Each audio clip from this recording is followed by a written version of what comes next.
and it's the worst position in the world. I'll tell you, bad news filters through the crowd fast up at the top there. But Ralph Fulge is an accomplished ski jumper, and I'm sure he'll handle it well. Oh, gee, he's in trouble too. Get down there. What a save. Good save. Great save for Ralph Fulgeberg, and you can hear the crowd. Huge collective sigh. Oh, he came so close to not winding up standing at the bottom of the hill. Comes to the end. Might have been a little bit late. The skis come hard, and he's still going at him in the same position as Akamoto there, but he managed to do some pedaling with his arms and get his feet under him. I'll tell you, it's the hardest thing in the world to do. It's 70 miles an hour, 30 feet in the air to land on your feet when you're in an off-balance position. Good save. What's going on here? You know, Al, as I look around, I can't really tell you. The conditions look good for flying. I can only think that maybe, given this World Championship event, some of these guys are trying a little bit too hard. Ulf Findheisen of East Germany, 24 years old. And he's been a good one for the East Germans. He's sitting in a good position there. Good forward move. Oh, no, he's in trouble, too. Oh, no. Face first onto this icy hill at Kulm. Ulf Findheisen of East Germany. And like a rag doll, that long slide again. Jeff, this is really starting. I'm feeling a little sick to my stomach here, Al. I can't believe this. I've never seen ski flying like this. So many falls. And again, the medical aids are out there for Ulf Findheisen. As we look at it again, I thought it was a really good forward move, but then that right ski right there abandons him, and he's out there. There's nothing he can do. He's trying to pedal a little, and now his left ski is gone, and now there's no helping him. It was a terrible fall. Ulf Findheisen now being taken off the ski flying outrun and on his way to the hospital with some terrible looking facial cuts. Somehow the ski jumpers will continue. The next one, though, perhaps the most talented ski flyer around, Matti Nykänen, the defending world champion. He won that title last year at Planica. In practice 2 days ago, Jeff, some interesting styles, at least, by Matti Nykänen. Well, I think Al, Matti Nykänen thinks he's so much better than the field here that we saw him standing up down the in-run, checking speeds. They didn't have the same speed coming off the end. He thought there was too much speed. And then when it counted in yesterday's first round? He's pushing off. He knows he's got to go for it. But it didn't work for him yesterday. He finished in a tie for 9th. First jump of 3 today for the defending world champion, Matti Nykänen, with the Austrians leading, and that must drive him crazy. You know, he's got to have 2 jumps where he really leaves the field here, Al, if he's going to have a chance of doing this here today. He's coming down the in-run now, sitting in his good position. Hits the end pretty well. Looked like he might have moved forward a little bit with his butt, so he's not quite as clean to the air as some of his best jumps. Longest jump today, though. Yes, it is. 567 feet. Matti Nykänen showing his stuff again. Is he to be denied today? I'm not sure there, Al. He's going to have to really leave the field behind. We'll have to see what Franz Neulander here can do. Nykänen didn't like his jump, but Franz Neulander loved his in the practice round when he set the hill record. And here he is, first jump of the final round. A great sense of anticipation here. And I'll tell you, Al, no kid has ever impressed me more than this Franz Neulander from Austria. He's off on a good takeoff again, and he's flying it way down the hill. He's so pretty for a young skier, I can't believe it. Better than Nykänen.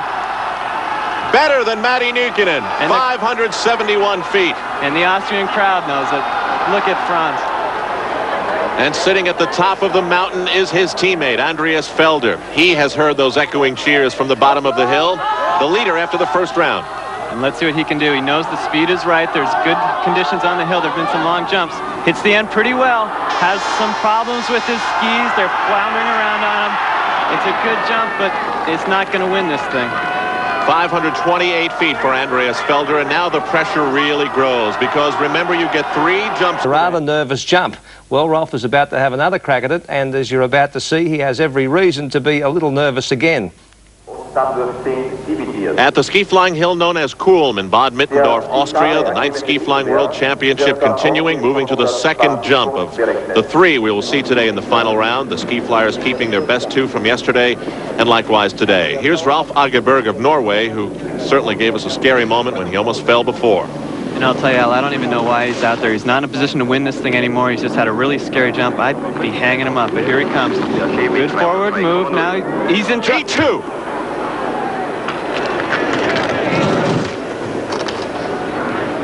And that one he couldn't save, Al.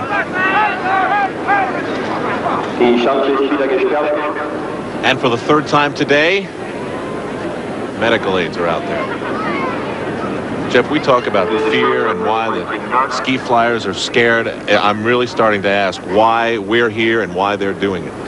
I don't know, as we look at the jump, it looked like a good forward takeoff, good move, and his skis cross. And when that happens, they tend to lose the pressure that's holding him up, and now he's just, we've seen that position before today. I don't need to describe it to anybody. It's trouble.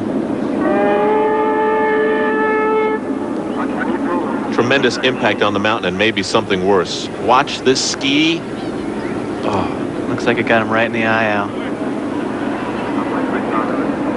He's conscious at least. That's good to see. So we have 3 times today seen ski flying at its worst and scariest. But what about at its best? What's happening aerodynamically, Jeff? Ideally, Al, ski flyers are trying to emulate an airplane wing. As the wing cuts through the air, the molecules are split. Those traveling the relatively shorter distance along the bottom become more concentrated, form a high-pressure system, and act as a cushion for the wing or ski flyer to ride on. The result is that of an overall lifting effect, and we know it works for airplanes, and if a ski flyer has the right speed and right position, it can work for a ski flyer too. Okay, let's watch this aerodynamic principle put into practice by Matti Nykänen of Finland. He needs some great jumps. He's trailing the Austrians who have been dominating throughout the weekend. Matti Nykänen, now an aviator. And now he's the best aviator out there today. He knows how to fly. It's just a matter of hitting the takeoff for him. Looks like he hit it well. He did hit it well. He's going way down the hill. It's going to be a long one. Just playing with it. Beautiful jump. That is the form of Matti Nykänen, defending world champion.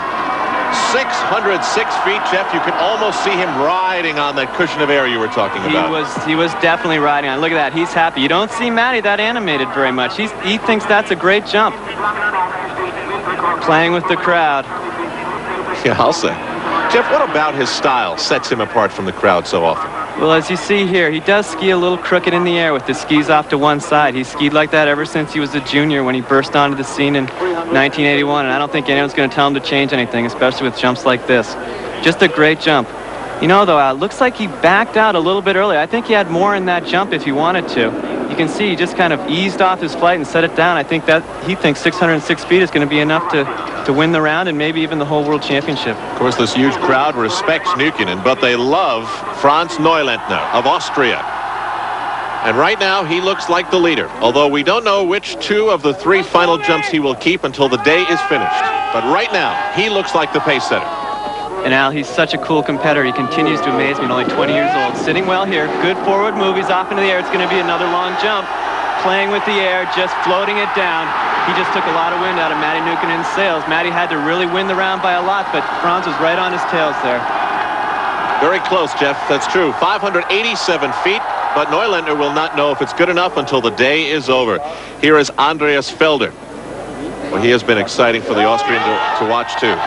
And yesterday he put his last 2 together in good form. He's got to do it today. The pressure's on. He's 2 jumps. They both got to count. Hit the takeoff right on the button. He's floating it. He is flying. Holy smokes, that's gone. Woo! Even Neulentner, his teammate, has to applaud what Andreas Felder has just done. Waiting. That's close to world record, I'll tell you, Al. Yes! 627 feet. Andreas Felder has tied the world record set by Matti Nykänen last year in Yugoslavia. Incredible, and in his home country of Austria, too. We're getting a look at it here now, Al. He's coming in, sitting in a good position. Just watch the perfect jump. There it goes, upward and outward, strongly, right to his skis beautifully. Pulls it all together, and he's just flying right there. Perfect airplane wing. High pressure on the bottom, low pressure over the top. You can see him starting to leave the hill. And where Matti Nykänen started to back out, Andy Felder gassed it right on by. 627 feet, tied the world record.